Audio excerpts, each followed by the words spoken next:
नमस्कार सगळ्यांना.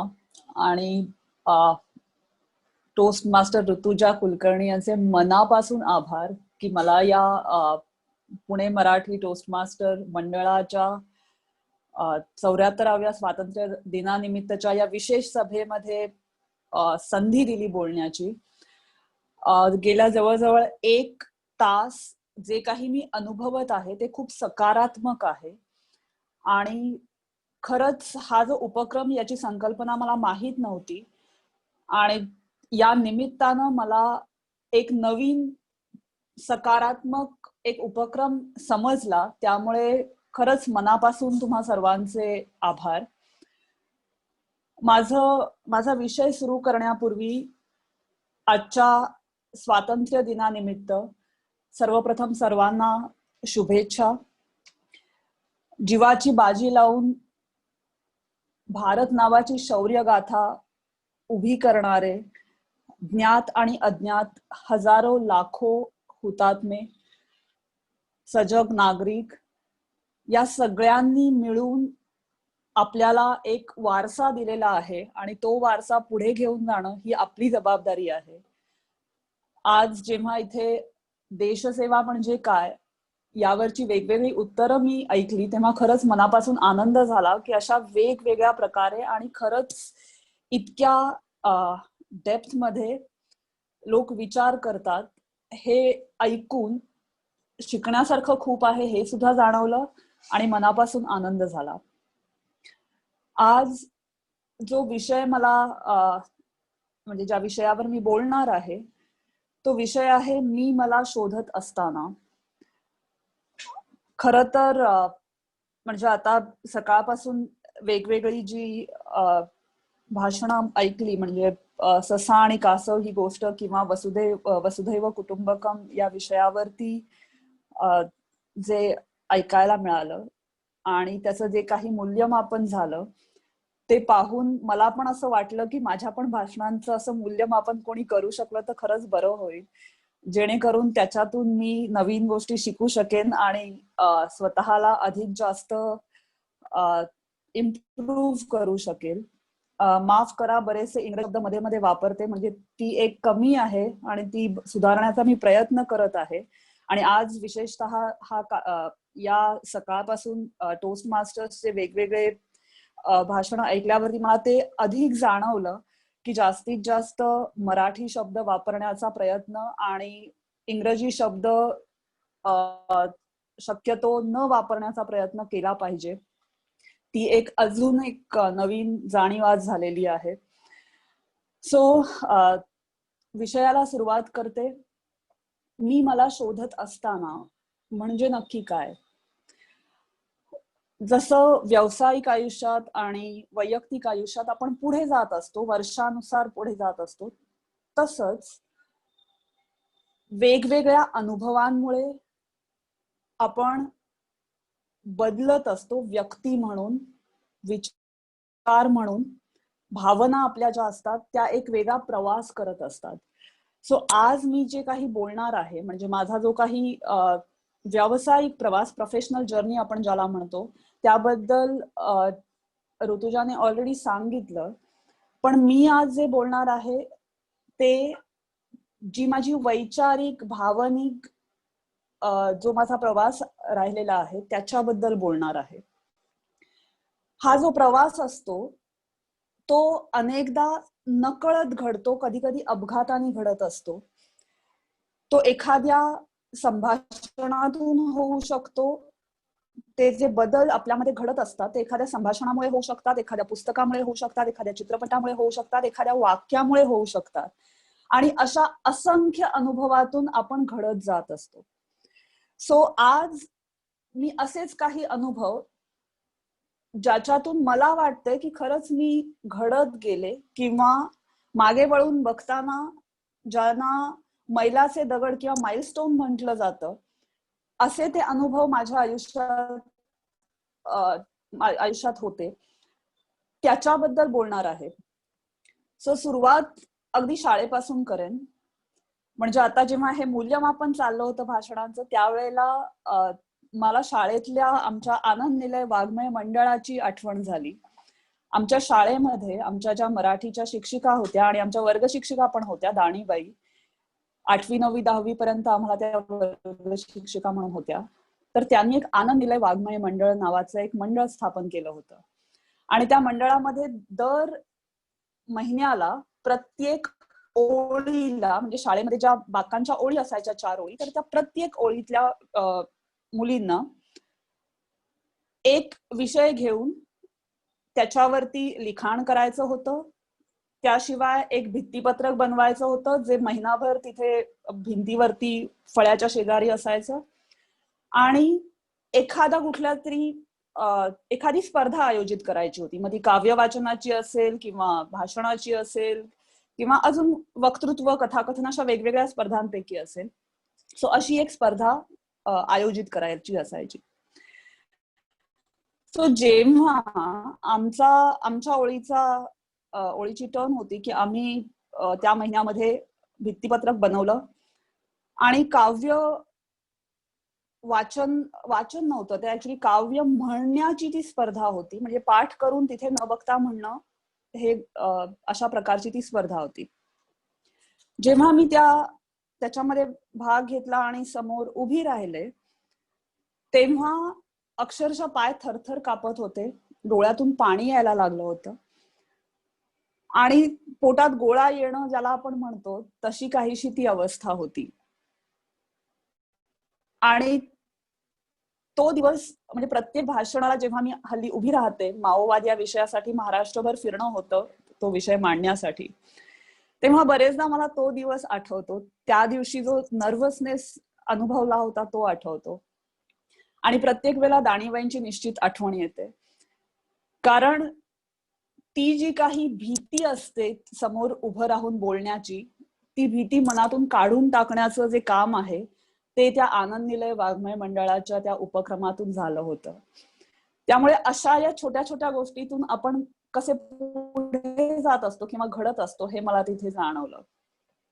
म्हणजे जेव्हा तारे जमीन पर हा चित्रपट पाहिला, त्यावेळेला सगळ्यात पहिल्यांदा मला दाणीबाईंची आठवण आली आणि मी त्यांना एक पत्र लिहिलं होतं. ते पत्र अजून पोस्ट नाही केलेलं, आजही माझ्याकडेच आहे.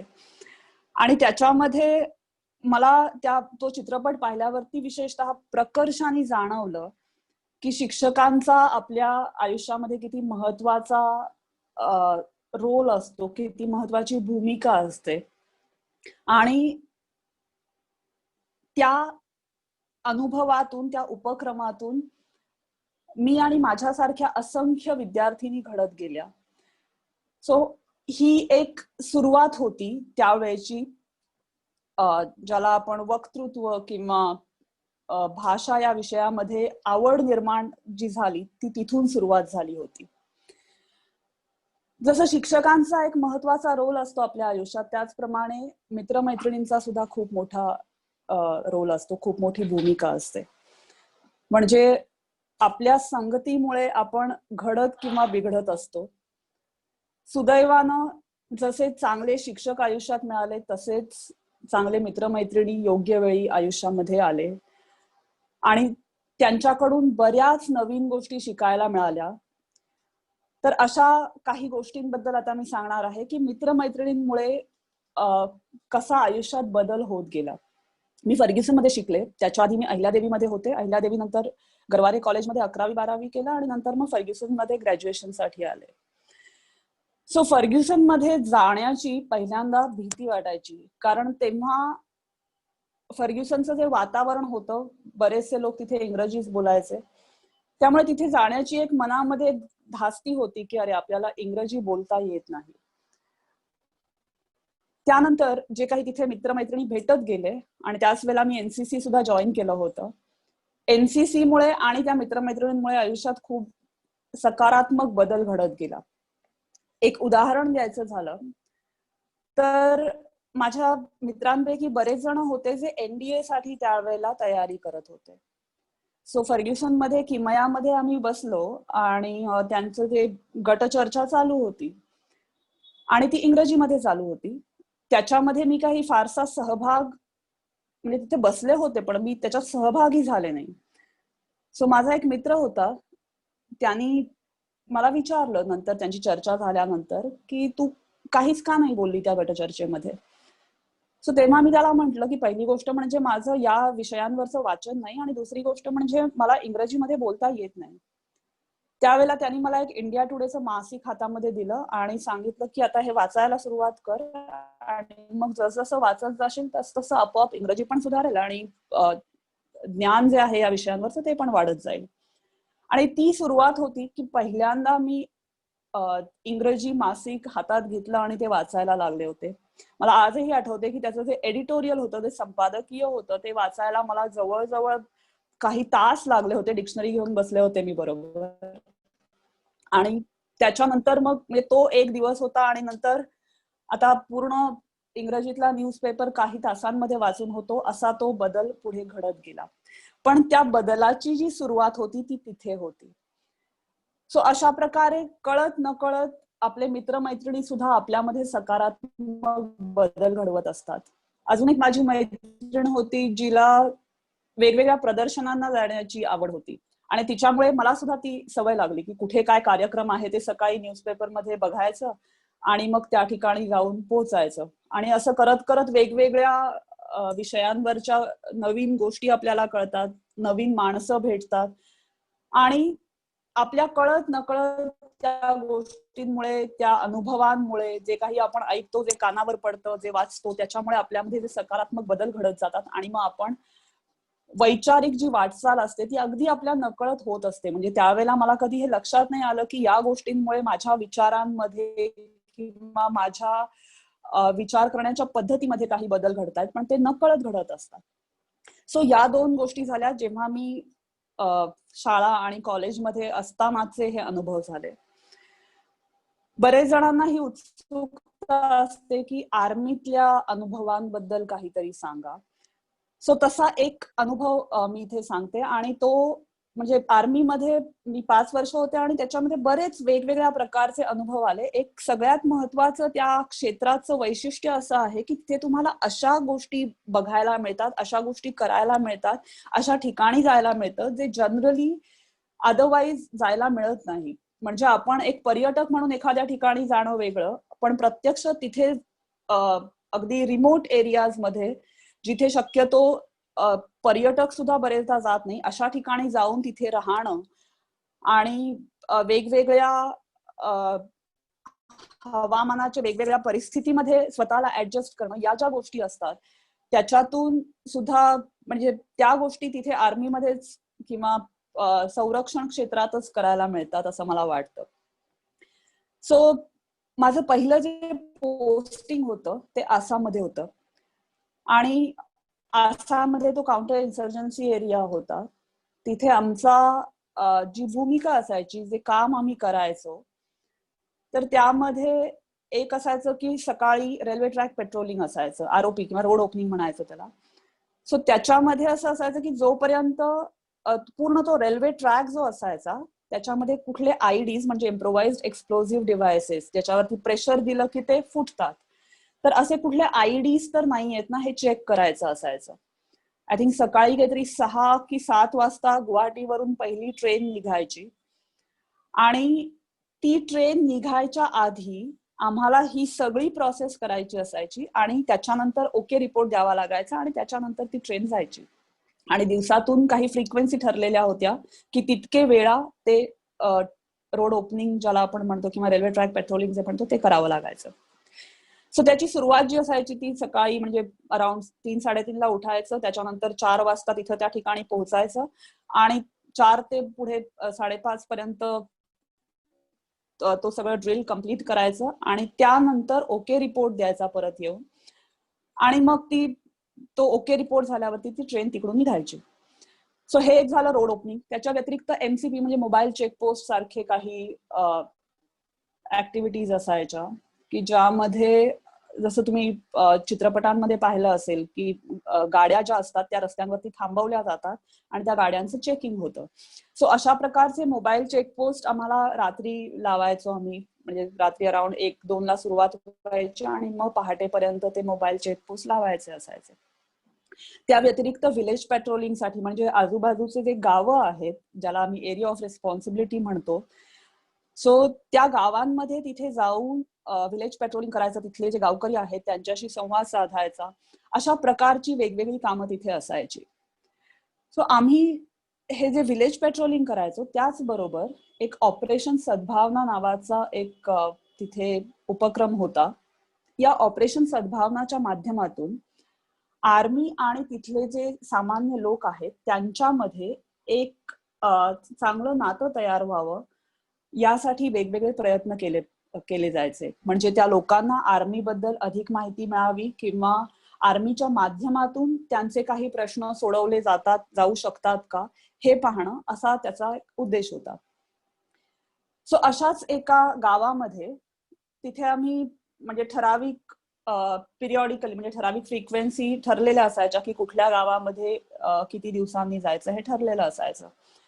सो अशाच एका गावामध्ये आम्ही गेलो होतो आणि तिथे ऑपरेशन सद्भावनाच्या अंतर्गत तिथल्या गावातल्या तरुण मुला मुलींसाठी आर्मी कसं जॉईन करायचं आणि आर्मी हा त्यांच्यासाठी एक रोजगाराचं साधन कसं काय असू शकतं हे त्यांना समजावून सांगणं असा उपक्रम होता.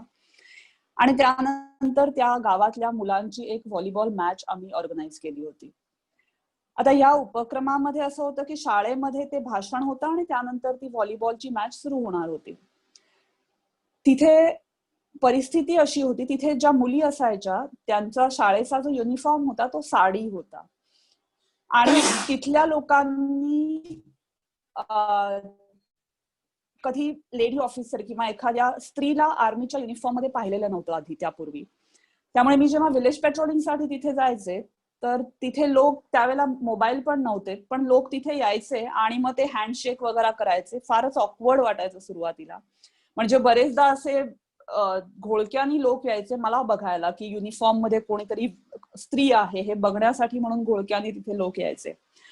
त्याचा अजून एक फायदा असा पण होता की त्यामुळे त्यांच्याशी इंटरॅक्शन वाढली किंवा त्यांच्याशी संवाद साधण्याच्या दृष्टीने सुद्धा त्याचा उपयोग झाला. सो अशाच एका त्या गावामध्ये मग लोकांना सवय झाली मला बघण्याची तिथे, आणि मग तिथे आम्ही एक ऑपरेशन सद्भावनाच्या अंतर्गत आर्मी कसं जॉईन करायचं आणि मग त्याच्यानंतर व्हॉलीबॉलची मॅच असे 2 उपक्रम ठेवले होते. सो ते जे भाषण होतं ते झालं की काय काय करू शकतो आपण पुढे आर्मी जॉईन करण्यासाठी, आणि त्याच्यामध्ये मुली पण होत्या त्या शाळेतल्या त्या लेक्चरसाठी. सो मी त्या मुलींना पण म्हटलं की आणि मुलींसाठी ज्या ऑपॉर्च्युनिटीज आहेत त्या तिथे सांगितल्या आणि मुलींनी मागे राहायचं नाही असं पण सांगितलं. आणि हा सगळा प्रकार उरकून आम्ही तिथे ग्राउंडवरती गेलो आणि तिथे व्हॉलीबॉल मॅच सुरू होणार होती. मॅच सुरू व्हायच्या आधी म्हणजे ती सगळी तयारी तिथे चालू होती, तिथे 2 मुली माझ्याकडे आल्या आणि मला म्हणाल्या की आम्हाला पण व्हॉलीबॉल खेळायचा आहे. त्या दोघी जणी साडीमध्ये होत्या. तर मी त्यांना विचारलं तुम्ही साडीमध्ये खेळू शकाल का? तर त्या म्हणाल्या की आम्ही चेंज करून येतो. म्हणजे त्यांचा उत्साह बघा केवढा की त्या म्हटल्या आम्ही चेंज करून येतो, आणि त्या चेंज करण्यासाठी गेल्या. हे सगळं होत असताना तिथे साधारण तिथल्या लोकांना लक्षात आलं की या मुली व्हॉलीबॉल खेळणार आहेत किंवा त्याच्यासाठी त्यांनी विचारलं आहे. तर तिथे एक जे शिक्षक होते शाळेतले, बरेचदा त्या व्हिलेज पेट्रोलिंगसाठी तिकडे गेल्यामुळे ते ओळखीचे झाले होते. सो ते शिक्षक माझ्याकडे आले आणि म्हणाले की हे जे तिथे सरपंच जे होते, म्हणजे त्यांना गावबुडा म्हटलं जातं, तर त्यांनी येऊन सांगितलं की हे जे गावबुडा आहेत त्यांना हे आवडलेलं नाहीये आणि त्यांची माणसं तुमच्याकडे येऊन आता काहीतरी बोलतील. त्या शिक्षकांना मनापासून वाटत होतं की त्या मुलींनी खेळावं, पण त्या गावबुड्याच्या समोर बोलण्याची त्यांची हिंमत नव्हती, कारण शेवटी त्यांना त्या गावात राहायचं होतं. सो नंतर झालं असं की गावबुड्याची माणसं माझ्याकडे आली आणि मला म्हणाली की त्या 2 मुली खेळणार आहेत असं कळलं. तर म्हटलं हो खेळणार आहेत त्या. तर ते म्हणाले की नाही हमारे यहाँ पे लड़कियां नहीं खेल सकती ऐसे. मतलब खेलती नहीं है हमारे यहाँ पे. मतलब ठीक है अभी तक नहीं खेलती होगी, अभी खेलेगी. तर ते अडून बसले होते. मग गावबुडा पण आला आणि तो म्हणाला की नाही नाही तुम्ही असं मुलींना कसं काय या व्हॉलीबॉलच्या मॅच मध्ये सहभागी होऊ देता. आणि थोडंफार तिथे चर्चा झाली सुरुवातीला, आणि त्या चर्चेचा सूर थोडासा बदलायला लागला आणि हे होऊ देणार नाही किंवा होणार नाही अशा प्रकारचा तो सूर व्हायला लागला. तिथे परिस्थिती अशी होती की मला त्यांच्याबरोबर जे काही आर्मीचे, कारण मी तिथे केवळ स्मिता म्हणून नव्हते तर एक आर्मीचं रिप्रेझेंटेशन करत होते, त्यामुळे आर्मी आणि त्या गावातले लोक यांच्यातले संबंध मला बिघडवायचे नव्हते. आणि त्याचबरोबर त्या मुलींबरोबर मला अन्याय पण होऊ द्यायचा नव्हता. आणि अशा परिस्थितीमध्ये मग आता काय करायचं हा प्रश्न समोर होता. मी शेवटी त्या सरपंच जे होते त्यांना म्हटलं की जर या 2 मुली पार्टिसिपेट करतील, तर मग जर का तुम्हाला वाटत असेल की त्या मुलांबरोबर त्या मुलींनी नाही खेळायचं, तर मग आपण मुलांची रद्द करूयात मॅच आणि मुलींची सुरू करूयात. एक मुलींची तिथे तशाही मुली उभं करून तिथे खेळतील, त्या जे होईल ते जाईल पुढे. तर म्हटलं तुमच्याकडे आता पर्याय तुम्ही निवडा की फक्त मुलींची मॅच करायची का या मुलांबरोबर या 2 मुलींना खेळू द्यायचं. आणि त्याचबरोबर म्हणजे या 2 मुली आल्या आणि त्याच्यानंतर अजून 2 जणी आल्या की आम्हाला पण खेळायचं आणि त्या पण चेंज करायला गेल्या होत्या. म्हणजे टोटल 4 मुली होत्या तेव्हा. सो त्याच्यानंतर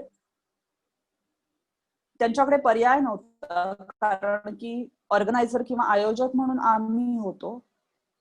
आणि शेवटी त्यांनी त्या मुलींना तिथे खेळण्याचं मान्य केलं. खरं सांगायचं तर दुसरी मुलींची टीम उभं करण्याचा पर्याय माझ्याकडे पण नव्हता, कारण काही वेळातच आमचे कमांडिंग ऑफिसर तिथे येणार होते आणि ते यायच्या आधी ती मॅच पूर्ण होऊन फक्त प्राइज डिस्ट्रीब्युशन म्हणजे बक्षीस समारंभ ते आल्यावरती बक्षीस समारंभ करायचा अशा प्रकारची योजना तिथे होती. पण नसलेला पर्याय मी त्या सरपंचांना दिला होता आणि समहाऊ इट वर्क आणि त्या मुलींना त्या दिवशी खेळायला मिळालं. आणि तो जो अनुभव आहे तो माझ्या दृष्टीनं सुद्धा खूप एक एनरिचिंग ज्याला आपण म्हणू शकतो, खूप काही शिकवून जाणारा अनुभव होता. आणि त्या मुलींच्या आयुष्यात सुद्धा त्याच्यामुळे फरक पडला. नंतर आम्ही जेव्हा विलेज पेट्रोलिंगला परत गेलो होतो तेव्हा त्या शिक्षकांनी सांगितलं की ते व्हॉलीबॉलची मुलींची टीम तयार करत होते. त्यावेळेला आम्हाला ही जाणीव झाली की तिथे जसे आम्ही मुलांसाठी वेगवेगळे खेळांच्या स्पर्धा किंवा उपक्रम घेतो, त्याचप्रमाणे मुलींसाठी सुद्धा खेळांच्या स्पर्धा घेण्याची गरज आहे, ही जाणीव आम्हाला त्यावेळेला झाली. सो तो सुद्धा एक मैलाचा दगड म्हणता येईल की ज्याच्या माध्यमातून माझ्या विचारांमध्ये सुद्धा काही फरक पडले, नवीन गोष्टी शिकायला मिळाल्या आणि ऍट द सेम टाइम त्या गावामध्ये एक छोटासा बदल आम्ही घडवून आणू शकलो. सो अशा प्रकारचे अनेक प्रसंग आपल्या आयुष्यात येत असतात. असाच एक प्रसंग जो इथे सांगावा वाटतो तो म्हणजे माणसाच्या आयुष्यात श्रद्धा किती महत्वाची असते, किंवा काही लोकांसाठी श्रद्धा ही किती पॉवरफुल किंवा एक मनामध्ये शक्ती निर्माण करणारी किंवा विश्वास निर्माण करणारी असते. त्यासाठीचा हा अनुभव आहे, आर्मी मधलाच आहे. अरुणाचल मध्ये आमचा फॉरवर्ड एरिया होता, म्हणजे मी आसाम मध्ये पोस्टेड होते आणि अरुणाचल मध्ये सुद्धा आम्ही काही कामांसाठी आम्हाला तिकडे जावं लागायचं. तिथे एक ठराविक एरिया होता जो हाय ऑल्टिट्यूड एरिया होता, म्हणजे साधारण चकसांग वगैरे असो अराउंड 12,000 फूट अशा प्रकारचा तो एरिया होता, 12 ते 15. सो तिथे जाऊन एक ऑपरेकी आम्ही करायचो. ऑपरेकी म्हणजे थोडक्यात सर्वेक्षण करावं लागायचं, म्हणजे तिथे जाऊन राहायचं आणि तिथे जाऊनच सर्वेक्षण करायचं. आता तिथली परिस्थिती अशी होती की एकदा हाय ऑल्टिट्यूड एरिया तुम्हाला 2 वेळेला ऍक्लेमटायझेशन करावं लागायचं. म्हणजे जेव्हा तुम्ही हाय ऑल्टिट्यूड एरियामध्ये जाता त्यावेळेला तुम्हाला ठराविक उंचीनंतर ऍक्लेमटायझेशन करावं लागतं, कारण तुमची इंद्रिय आणि तुमची ओव्हरऑल बॉडी जी आहे ती त्या हवामानाला आणि तिथल्या परिस्थितीला, तिथल्या जे काही हवेचा दाब असो त्या सगळ्याला ऍडजस्ट होण्यासाठी वेळ लागतो. आणि जसजशी उंची वाढत जाते तसतसं तुम्हाला ते ऍक्लेमटायझेशन करावं लागतं. सो ती उंची, ज्या उंचीवरती आम्ही होतो तिथे 2 वेळा ऍक्लेमटायझेशन करणं गरजेचं होतं. सो ते आम्ही केलं आणि त्याच्यानंतर तिथे आम्ही सर्वेक्षणासाठी म्हणून गेलो. तिथे परिस्थिती अशी असते की सकाळी सूर्योदय प्रचंड लवकर होतो, म्हणजे अगदी 4-5 वाजता तिथे लख्ख प्रकाश असतो, जसा आपल्या इथे 7:30-8 वाजता असतो. आणि त्याच्यानंतर अराउंड 8-8:30 नंतर तिथे पाऊस पडायला सुरुवात होते किंवा ढगाळ वातावरण होतं. त्यामुळे संपूर्ण दिवसामध्ये आमच्याकडे ते 3 तास असायचे, पहाटे 4 ते 7 पर्यंतचे, ज्याच्यामध्ये आम्हाला ती सगळे सर्वेक्षण आणि जे काही कामं असायची ती करावी लागायची. आणि ज्या ठिकाणी ती कामं करायची असायची त्या ठिकाणापासून आम्ही अराउंड 1-1.5 तास ट्रॅव्हल एवढ्या अंतरावरती होतो. सो आमची दिवसाची सुरुवात व्हायची ती पहाटे 2-2:30ला व्हायची आणि तयार होऊन मग आम्ही निघायचो. 4 पर्यंत पहाटे तिथे पोहोचायचो. 4 ते 7 आमचं काम करायचो आणि परत यायचो. सो तिथे एके दिवशी असंच आम्ही सर्वेक्षणासाठी एक रिज होता, चकसांग रिज म्हणून, तिथे गेलो. आणि तो जो रिज होता, ती जी म्हणजे आय थिंक टेकडी हे कदाचित योग्य भाषांतर असेल, I am not sure. So तिथे पोहोचायला आम्हाला बराच वेळ लागला, कारण आता जस्ट आला असं वाटलं आणि तरी मग मध्ये अजून 2-3 टेकड्या होत्या. मग त्या 3 टेकड्या पार केल्यावर वाटलं की आता पोहोचलो आपण, तर अजून टेकड्या होत्या आणि असं करत करत तिथे वरती पोहोचायला आम्हाला बराच वेळ लागला. आणि फॉर्च्युनेटली त्या दिवशी पावसाचं जे वातावरण किंवा ढगाळ वातावरण तयार झालं नव्हतं. 7-7:30 वाजून गेले तरी सुद्धा. आणि अराउंड 8-9 वाजून गेले आणि आम्ही समहाऊ तिथे पोहोचलो. थोडंफार काम केलं, पूर्ण झालं नव्हतं, पण आम्हाला परत निघणं गरजेचं होतं, कारण की मग तिथलं जे काही वातावरण होतं ते वातावरण बदलायला लागलं होतं, म्हणून आम्हाला परत निघणं गरजेचं होतं. तर परत येत असताना परत त्या सगळ्या टेकड्या उतरून येण्याऐवजी आम्ही शॉर्टकट घेतला आणि तो शॉर्टकट असा होता की जवळजवळ 90 डिग्रीचा असा तो स्टीप उतार होता. तर खाली येत असताना म्हणजे आम्ही जर का मागे वळून बघितलं तर ते मागे वळून बघणं म्हणजे वरती बघणं होतं, अशा प्रकारचा तो उतार होता. सो तो त्याच्यावरून आम्ही जेव्हा येत होतो तर काहीतरी कोणीतरी म्हणजे मी उतरत असताना माझ्या मागे कोणीतरी आवाज दिला, म्हणून मी जस्ट वळून पाहिलं. तर मी असं जेव्हा वळून मागे पाहिलं तेव्हा अचानक वरच्या कोणाच्या तरी पायाने एक छोटासा दगड जो होता तो खाली घरंगळत येत होता आणि तो एकदम म्हणजे असा टोकदार दगड असा होता. आणि जस्ट मी वळून बघायला आणि तो दगड यायला अशी ती एकच वेळ झाली आणि सुदैवानं तो दगड मला लागला नाही आणि असा डोळ्याच्या पासून जवळून गेला. एक छोटीशी घटना, तसं पाहायला गेलं तर जस्ट कोइन्सिडेंट किंवा जस्ट अपघात म्हणू शकतो, अशा प्रकारची ही घटना होती. पण आमच्या बरोबर जे जवान होते ते गोरखा रेजिमेंटचे होते आणि बरेचसे गोरखा रेजिमेंटचे जे जवान असतात ते नेपाळचे असतात. सो त्यांनी ते पाहिलं आणि मग आम्ही समहाऊ खाली उतरलो आणि उतरल्यावरती मग त्याबद्दल चर्चा सुरू झाली की आज डोळा गेला असता, डोळा जाता जाता वाचला. तिथल्या त्या जवानाचे त्याच्यानंतरचे उद्गार असे होते कि साहब हमने मंदिर अभी तक सेट नहीं किया है, तो मंदिर हमें सेट करना पड़ेगा, आज एक गलत चीज होते होते बची है. म्हणजे त्या प्रसंगाचं त्यांना असं वाटलं की आपण मंदिर म्हणजे आम्ही तिथे थोड्या काही दिवसांसाठी म्हणून होतो आणि त्या दिवसांसाठी असताना तिथे ते मंदिर जे आहे ते सेट केलं नव्हतं तोपर्यंत. कारण बरेचदा असं असतं की कुठल्याही म्हणजे आर्मीमध्ये एक मंदिर परेड नावाचा प्रकार असतो की ज्याच्यामध्ये तिथे जे रेजिमेंटल मंदिर असतात त्या मंदिरामध्ये जाऊन भजन वगैरे अशा सगळ्या गोष्टी होत असतात. दर महिन्याला ती मंदिर परेड असते आणि त्याच्या व्यतिरिक्त वेगवेगळ्या सणांना सुद्धा तिथे जाऊन ती सगळे मंदिर परेड होत असते.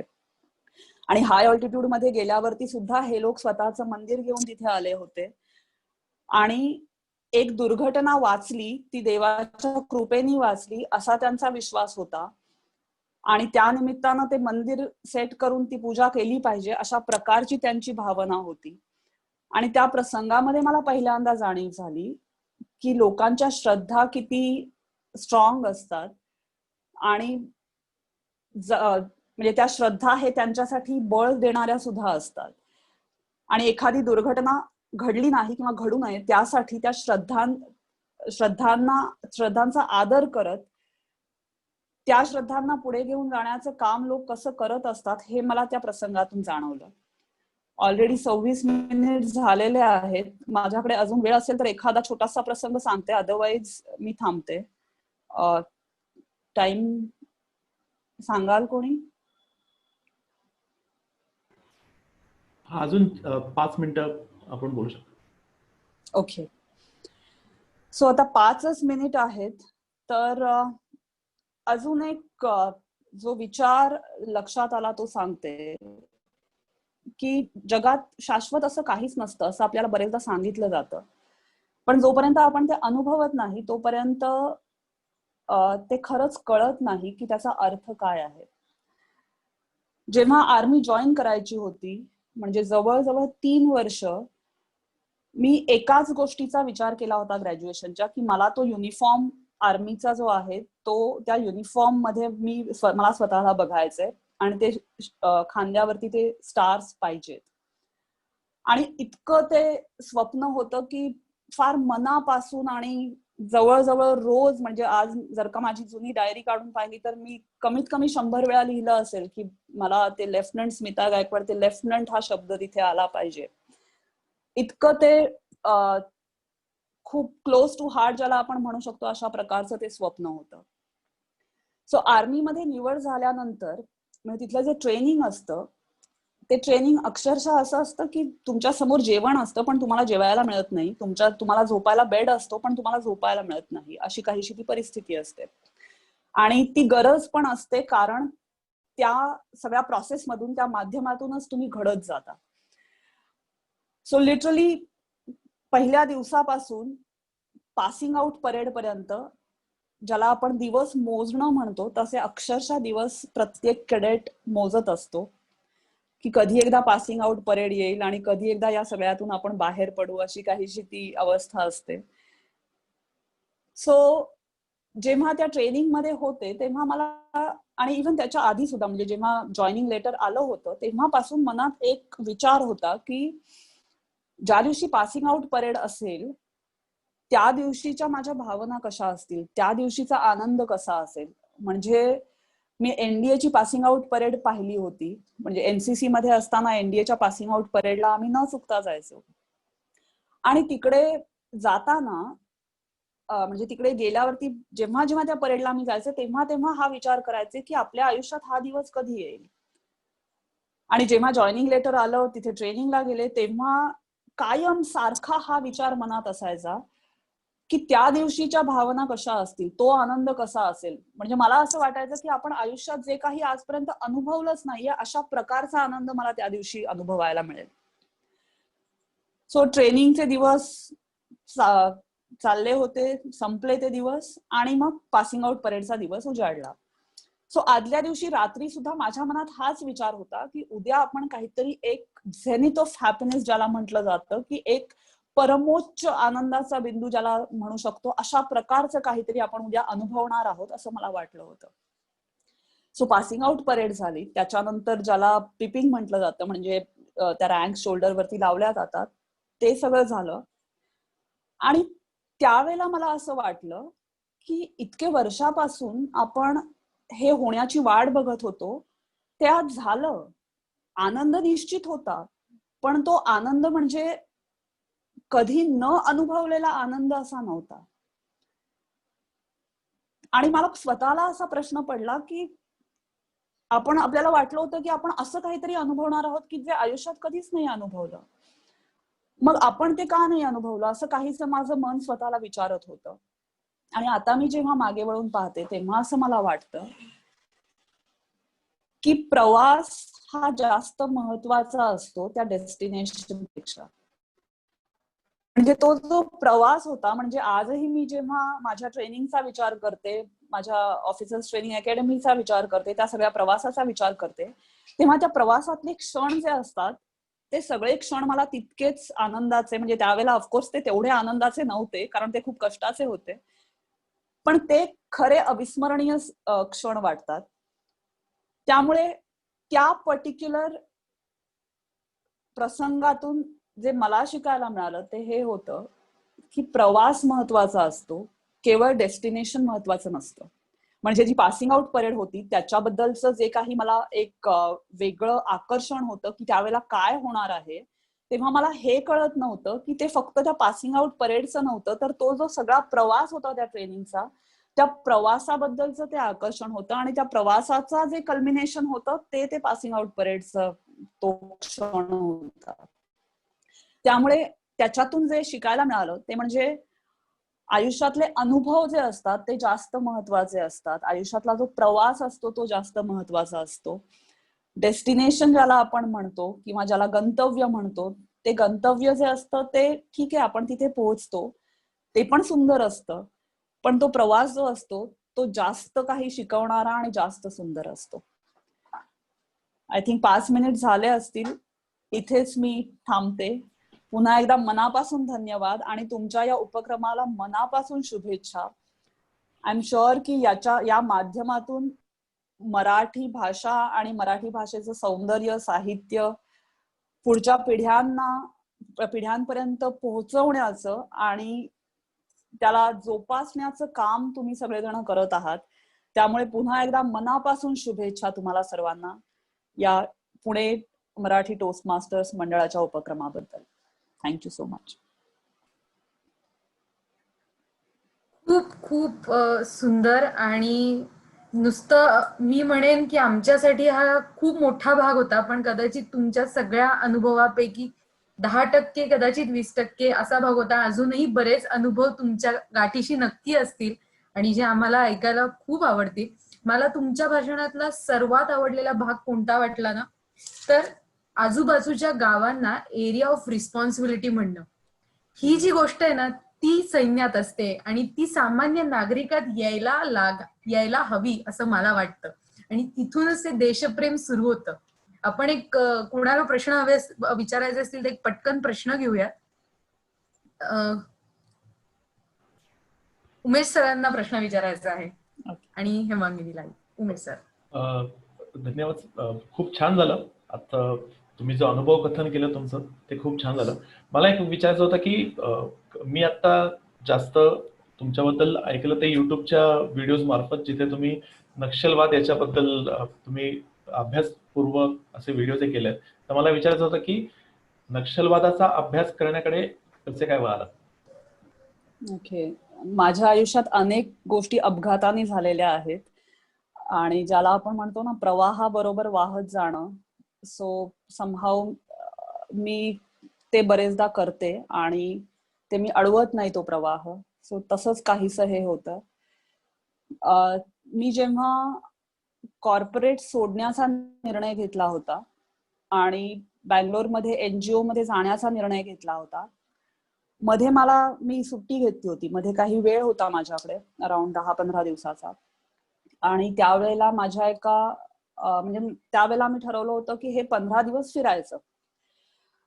आणि त्यावेळेला माझ्या एका मित्राने मला मी त्याला म्हणजे विचारत होते की कुठे जाता येईल, 15 दिवस आहेत. So it was a good break. So कुठे जाता येईल असा मी विचार करत होते. सो तेव्हा त्यांनी मला सजेस्ट केलं होतं की गडचिरोलीला जाऊ शकते म्हणून. आणि मग त्यावेळेला मी 3-4 आय थिंक मे बी 3 किंवा 4 दिवस मी गडचिरोलीला होते. आणि तेव्हा असं काही मनात सुद्धा नव्हतं की मला पुढे नक्षलवादाचा अभ्यास वगैरे करायचा आहे किंवा असं काहीच नव्हतं. म्हणजे मी बऱ्याच गोष्टी केवळ अनुभव घ्यायचा आहे म्हणून आयुष्यात सुरू केलेल्या आहेत आणि त्या गोष्टी नकळत आयुष्याचा अविभाज्य भाग बनत गेल्या. तसंच हे नक्षलवादाचं प्रकरण आहे. सो तिथे गेल्यावरती मला तो जो सगळा परिसर होता, इतका सुंदर परिसर आहे तो. आणि मला असं वाटलं की इतक्या सुंदर परिसरामध्ये हा नक्षलवाद आणि ते जे आदिवासी तिथे असतात, इतके साधे भोळे लोक असतात आणि त्यांचं आयुष्य अक्षरशः खराब करून टाकलंय नक्षलवादाने. आणि ते कुठेतरी ते रजिस्टर झालं होतं की हे कुठेतरी थांबायला पाहिजे, इतकंच. म्हणजे त्याच्यात मी काही करायला पाहिजे किंवा करेन असा तेव्हा विचार पण नव्हता किंवा असं काही होईल असं वाटत पण नव्हतं. तो एक प्रसंग होता. आणि दुसरा प्रसंग असा होता, म्हणजे मला आठवतंय 2010 की 11ची गोष्ट आहे. त्यावेळेला ठाण्यातून काही अटक सत्र झालेली होती. म्हणजे कबीर कला मंचच्याच काही लोकांना अटक केलेलं होतं तेव्हा. आणि तेव्हा मला या विषयाबद्दल बिलकुल काही माहिती नव्हती. आणि तेव्हा जस्ट मी पानसिंग तोमर हा मूवी पाहिलेला होता आणि या अटक सत्र होतं. आणि त्यावेळेला मी चाणक्य चांट म्हणून जे पुस्तक आहे ते मी वाचत होते. आणि मला आठवतंय या तीनही गोष्टींचा एकत्र विचार करून मी एक त्यावेळेला पोस्ट लिहिलेली होती फेसबुकवर. म्हणजे मध्यंतरी मला अचानक ती पोस्ट समोर आली आणि मला असं वाटलं की अच्छा, मी या विषयावरती त्यावेळेला विचार करायचे. सो नकळत कुठेतरी ते विचार त्यावेळेला सुरू झाले होते. आणि गोष्टी अशा घडत गेल्या. आणि त्यानंतर मग जनरल शेकटकर, जे म्हणजे मी ज्या आता ऑर्गनायझेशन मध्ये थिंक टँक मध्ये काम करते, forum for integrated national security, so general Shekatkar हे प्रेसिडेंट आहेत त्याचे. सो जनरल शेकटकर आणि अजून काही मंडळी तिथे भेटली आणि त्यांनी विचारलं की या विषयात पूर्ण वेळ काम करशील का, आणि त्यामुळे मी या विषयामध्ये पूर्ण वेळ आले. धन्यवाद. मस्त. हेमांगिनीलाही प्रश्न आपण पटकन प्रश्न घेऊयात आणि शेवटचा प्रश्न आपण धनंजय मोकाशी यांचा घेऊयात आणि पुढच्या सत्राकडे वळूयात. हेमांगिनी, तुझा प्रश्न. मॅम, माझा प्रश्न असा आहे की तुम्ही आधी आर्मीमध्ये होतात आणि नंतर तुम्ही आता सिव्हिलियन्स मध्ये आलात आणि वेगवेगळ्या क्षेत्रात तुम्ही काम करत आहात, तर एक वातावरण किंवा एक कल्चर असतं म्हणजे व्हेरी डिसिप्लिन्ड अँड फोकस्ड, आणि तिथून तुम्ही जेव्हा सिव्हिलियन सोबत त्यांच्या सोबत काम करायला लागलात तर तेव्हाच्या आलेल्या अडचणी काय आहेत? कारण बरेचसे जण खूप जास्त लेथार्जिक असतात, फारसा वेळेचा विचार करणारे नसतात, तर अशा वेळेला तुम्ही कसं जुळवून घेतलं? पहिली गोष्ट म्हणजे सगळेच सिव्हिलियन लथार्जिक आणि वेळेचा विचार न करणारे नसतात. हा माझा अनुभव आहे आणि मी हे फार आत्मविश्वासाने सांगू शकते. कसं की नॉट जस्ट आर्मी, म्हणजे आता मी आर्मीमध्ये काम केलं ते एक सेक्टर झालं, त्यानंतर कॉर्पोरेटमध्ये 5 वर्ष काम केलं आणि नंतर मी सोशल सेक्टरमध्ये आले आणि आता ज्याला अकॅडमिक सेक्टर म्हणू शकतो म्हणजे थिंक टँक मध्ये आहे. सो असे वेगवेगळे सेक्टर्स पाहिल्यावरती माझ्या असं लक्षात येतं की फक्त प्रत्येक सेक्टरचं स्वतःचं एक कल्चर असतं, प्रत्येक ऑर्गनायझेशनचं स्वतःचं एक कल्चर असतं, इव्हन प्रत्येक डिपार्टमेंटचं त्या ऑर्गनायझेशन मधल्या स्वतःचं एक कल्चर असतं.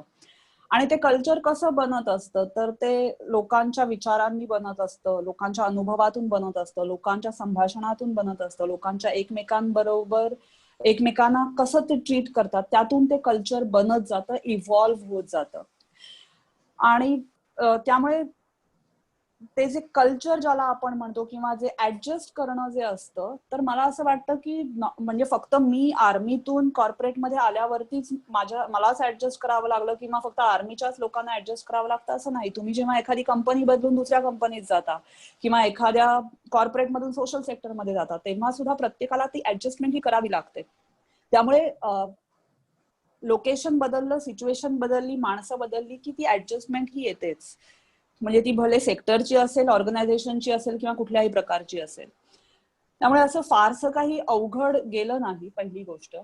आणि दुसरी गोष्ट म्हणजे समहाऊ आर्मीचा एक खूप मोठा फायदा असा असतो की आर्मीमुळे तुम्ही संपूर्ण देशातल्या वेगवेगळ्या लोकांच्या कॉन्टॅक्टमध्ये असता, तुमच्या प्रवासामुळे, तुमच्या पोस्टिंग्समुळे, आणि अशा ठिकाणी तुम्ही राहता की जिथे तुमचं ओरिजिन नाहीये आणि नकळत ती संस्कृती तुम्ही आपलीशी करून घेता. सो हे जे आपलंसं करून घेणं किंवा ऍक्सेप्ट करणं आणि ऍडजस्ट करणं या गोष्टी त्या सगळ्या प्रवासामुळे नकळत घडतात किंवा इझिली घडतात. सो तो एक फक्त फायदा असतो आर्मी मधल्या त्या अनुभवांचा आणि तो निश्चित मला झाला. त्यामुळे त्या गोष्टी ऍडजस्ट करून घेणं असं फार काही अवघड किंवा फार काही वेगळं असतं असं नाहीये.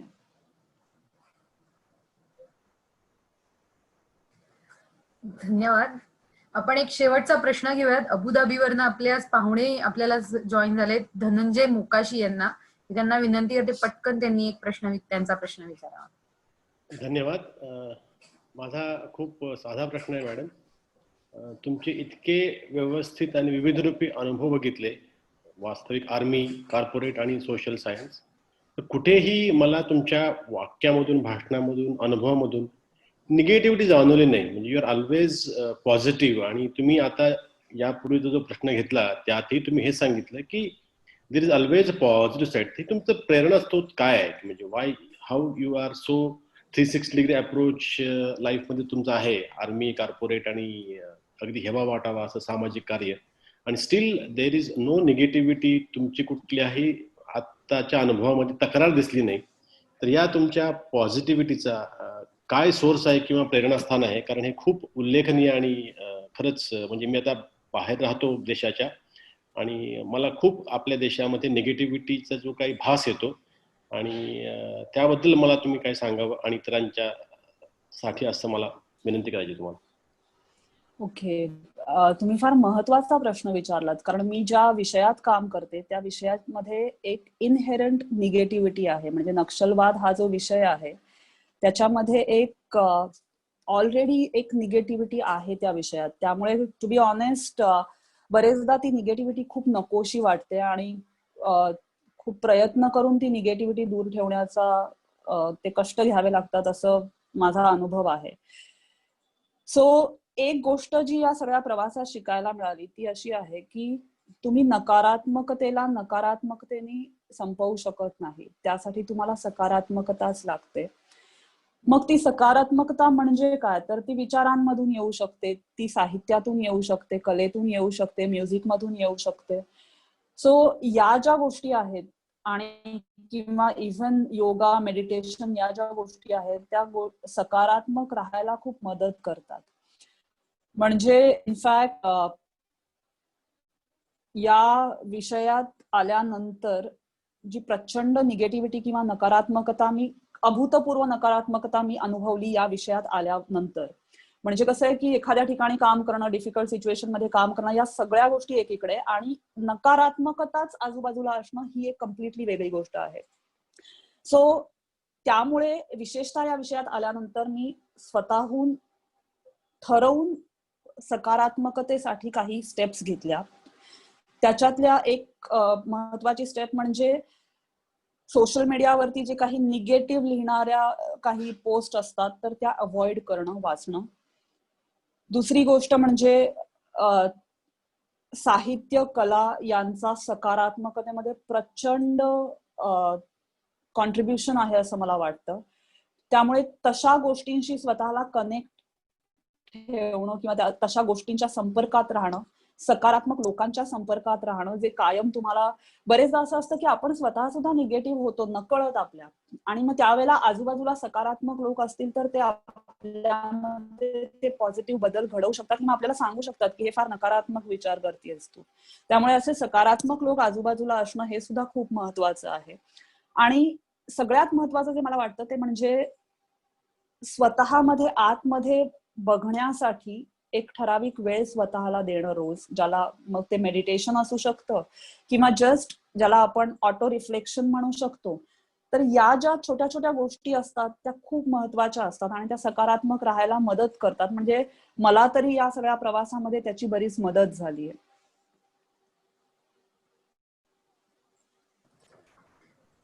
खूप खूप धन्यवाद. आणि मला खात्री आहे आज आपण म्हणजे जरी कान तृप्त झाले नसले तरी आज कुठेतरी थोडंसं समाधान आहे आज आपल्याला त्यांच्या भाषणातून जे जे त्यांनी अनुभव त्यांनी सांगितले. आणि हे ऋणानुबंध आता पुणे मराठी टोस्ट मास्टर मंडळाशी त्यांचे जोडले गेलेले आहेत. त्याच्यामुळे त्यांचे जे बाकीचे अनुभव आपण ऐकायला खरं तर आतुर आहोत. ते पुढच्या काही सभांमधून आपण त्यांना विनंती करून बोलू, ते येतील अशी मला खात्री आहे आणि आपण ते ऐकतच राहू. आणि मी आज कॅप्टन स्मिता गायकवाड यांना विनंती करते की त्यांनी सभा आता काही शेवटापर्यंत झाली, त्यामुळे तुम्ही पूर्ण वेळ थांबा.